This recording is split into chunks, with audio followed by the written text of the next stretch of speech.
Welcome to Kaleidoscope S4IG Let's Talk. A huge battle ensues on the accuracy of the numbers of the big cats. In steps one of the world's most premier scientists, conservation scientist, Dr Aleksander Braczkowski, who is also a National Geographic explorer and filmmaker, and he was in Sri Lanka recently collaborating with the Environmental Foundation Limited, working on a study to do just that, count cats. His 15 years of experience spans 3 continents, researching lion, leopard and jaguar. So, welcome, Alex. You know, big cats are elusive and we grapple with numbers, but accuracy is in question.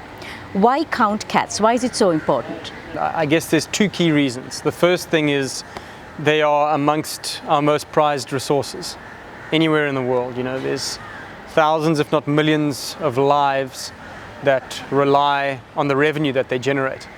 They are literally the walking cash cows of the jungle.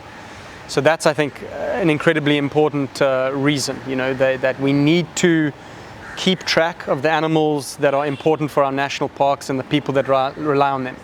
And the second reason, I think a lot of the time we forget about in the conservation landscapes, we have a lot of NGOs, independent scientists, governments working on these species, but I think the key thing that we often forget about is accountability.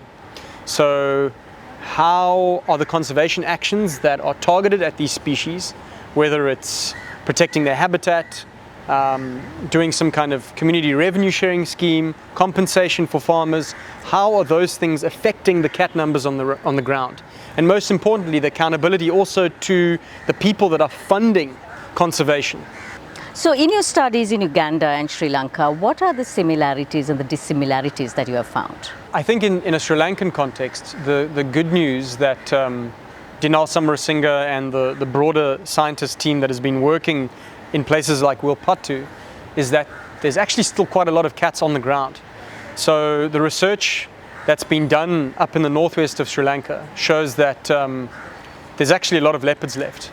Actually one of the highest densities on planet Earth, 18 individuals per 100 square kilometers. That's one of the highest natural occurring densities of leopards anywhere on Earth. So what it's showing you is that there's still a lot of food for them, and obviously most importantly there's still a lot of leopards in that landscape. So it's actually good news because you know, there's something to look forward to. There's still something to save, there's still something to conserve. I think in a lot of other places in the African landscapes where I've worked, it's all focused on recovery. So the cats have taken a big hit, either through poaching, either through you know, wire snares, and their densities are actually quite low. So I'd say those are the sort of 2 dissimilarities that are quite different from what you find in a lot of places in Sri Lanka and also in a lot of places across Uganda, across you know, Tanzania, across Southern Africa. So you have collaborated with EFL in the past and currently on a research study. Very briefly, what have been your findings? I've been mentoring one of their scientists, Dinal Samarasinga, also helping with fundraising.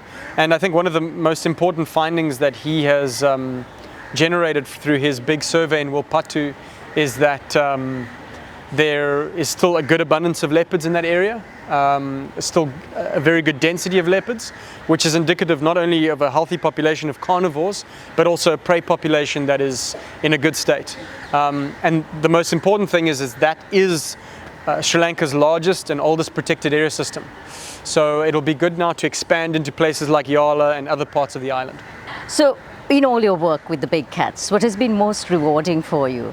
Just spending time with them. You know, I've had the privilege of making a few films for National Geographic, and there's nothing quite as satisfying as being behind a camera, whether it's with a stills camera or a video camera, and documenting a lot of their behaviors. Whether it's them climbing trees, them walking on a beach. I think it's filming the behavioral aspects of them that's really the most rewarding part of my work. That was Dr Aleksander Braczkowski, who is a National Geographic researcher, explorer and filmmaker, as well as a conservation scientist, who joined us on Kaleidoscope today on the subject of why count cats. Now, one can't have partners who are better than this. A big thank you to Skills for Inclusive Growth and Australian Aid, Selinco Live, CDB, The Morning Newspaper, Park Street Gourmet and Zip Zip. Don't forget, if you like our show, subscribe and follow us on Facebook, YouTube, Instagram and LinkedIn.